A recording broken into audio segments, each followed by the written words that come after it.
Hello, folks. This is Chris, KY4CKP. Recently, one of our club members, Mike, got a new ICOM ID-52A, their new handheld, and was willing to give it up for a little while for us to take a quick look at it and get some thoughts on it and do a quick video with this new handheld radio. So that's what's coming up next on LCARA Ham Radio.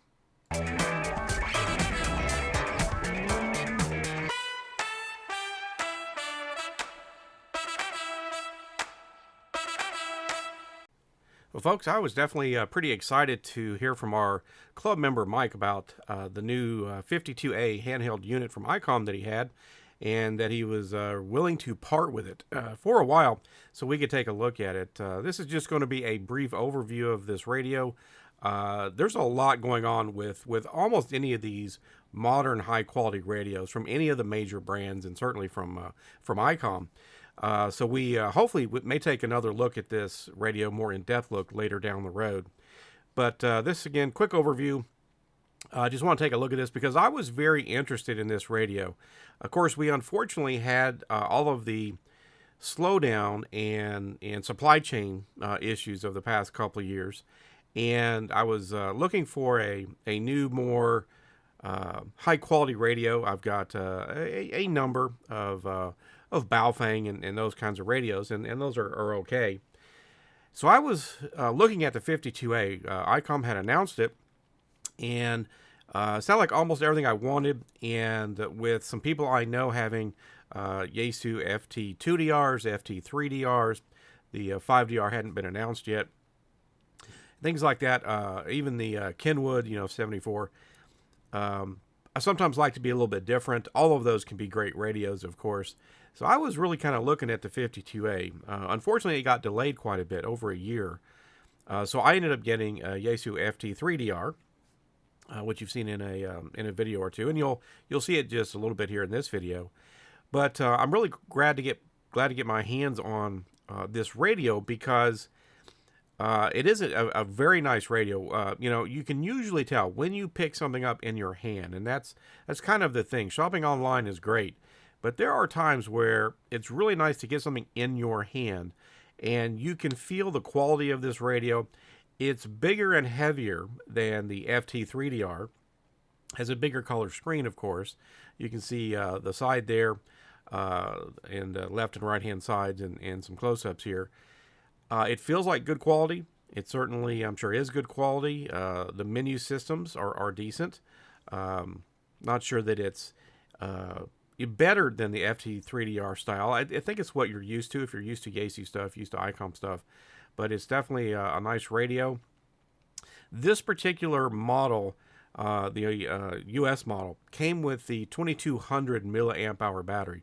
Now, I know that some models in some markets have come with an 1150 milliamp hour battery, and I know there are bigger batteries that can fit this radio and other radios like the 705 and other things. So if you're in the ICOM ecosystem, you've got a 705 or the other handhelds, you've already got a couple of batteries that you've invested in. Again, this can certainly be a great choice for you. The other thing is, of course, it does UHF and VHF.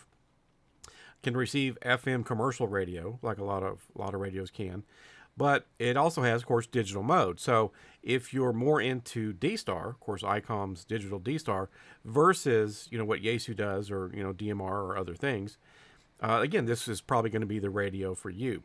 So we're just seeing some close-ups. You've got the SD card port right there. The radio is rated IP7. So it's definitely, pretty decently splash resistant, things like that. Of course, it has sort of the common standard ICOM style of antenna. So you have to get an antenna that would be appropriate for this. Now, we had this radio loaned to us. We didn't have any other antennas, so it has the stock rubber ducky. Now, I've heard that the stock rubber ducky is not your standard rubber ducky from a lot of radios, but we haven't had a good chance to try and test on that yet. Maybe we can down the road. So I didn't really try to do contact tests and things like that. Just wanted to get this overview and first impression of the radio, look into a little bit about what it is and what it can do.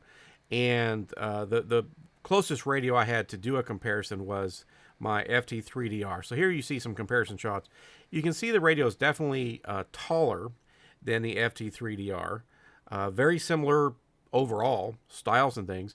Now, one difference, it does have a bigger colored screen, but the ICOM radio does not have a touchscreen. Of course, the FT2DR, 3DRs, 5DR have touchscreens, which may or may not be a lot of value for some folks, but they are fairly similar. When you look, as we see in some of these pictures, the overall thickness of the bodies of the radios, other than the ICOM being taller, it's not a whole lot wider, and it's about the same thickness with standard batteries on the ICOM and standard battery on the Yaesu.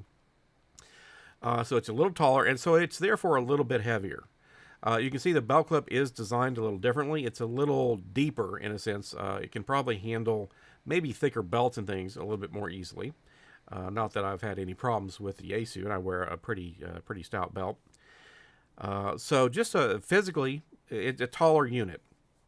Now the camera doesn't pick some of this up. Now I'm showing the waterfalls, the active scanners and the waterfall kind of functions between the two. They did try to make the ICOM look more like the 705 and more like a desktop, shack radio with the style of waterfall. It's nice looking. It does get, of course, a bit scrunched up. And same thing happens on the Yaesu if you do have dual channel mode activated. But in single channel mode, you get a nice looking picture there. And we were seeing that in real time in the initial part here. It slowed down a little bit. But just kind of comparing the two. So you've got the sort of the top part with the Yaesu, but you don't have the actual waterfall part on the Yaesu. Now, one of the things with the ICOM, as we see here, is you can have it in sort of dark mode, or the black background mode with light text, or white background with dark text. So this is the light background, of course. Generally speaking, for myself, and I'm in a somewhat darkened room, I think I'm kind of liking the white background with dark text, generally speaking. Now, you'd have to get outside. It's completely overcast today and things, which wouldn't be a great test. See what would work best for you in, say, sunny conditions or whatever the case is. The screen does tend to get a little washed out. It seems like the color saturation for the Yaesu was a little better. And just the GUI design and the front buttons there, they're both backlit front buttons for both radios. But, the Yaesu, just has more color in its general presentation, which may not be a big factor. It's not exactly a hardcore functional factor, when you're looking at radios like this. Now, another thing I wanted to test was the sound quality of the speakers. And there wasn't really any traffic going on today or anything, and it was hard to catch repeater announcements. So what I did is, both these radios can receive FM commercial radio. And so I put them on that. I can't really play that because it would be copyrighted. And the recording device would impact the sound quality of what you would end up hearing anyway. But I listened to several different things, voices and music and things with both radios, and two things stood out to me. The overall sound for my ears of both radios is actually pretty similar. The ICOM is sort of a little bit lower register. I hate to really call it bass, but it's a little better in the mid-range, or I guess. I didn't find it extreme. But it's way louder. I mean, there is absolutely no comparison in the volume that you can get out of the ICOM. The ICOM is as loud, maybe even already louder at half volume compared to the FT3DR at full volume. So if volume is something that you're particularly curious about because you tend to use your radio in louder environments and things, that is definitely a point that goes to the ICOM. Very nice sound overall and can get very loud. I personally have never had any problems with the FT3DR, but it was immediately apparent that the ICOM is much, much louder. So again, we're just taking a look at the waterfall here. Again, starting to wrap this up, the ICOM seems like a very nice radio. The build quality definitely seems to be there.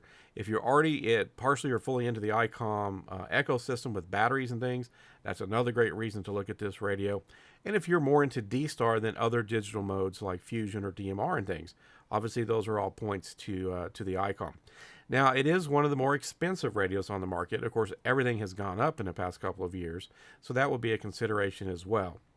So that's pretty much it, folks. We're going to go ahead and wrap this one up. The ICOM 52A, nice radio. This is Chris, KY4CKP for Lake Cumberland Amateur Radio. We'll see you in the future videos. 73.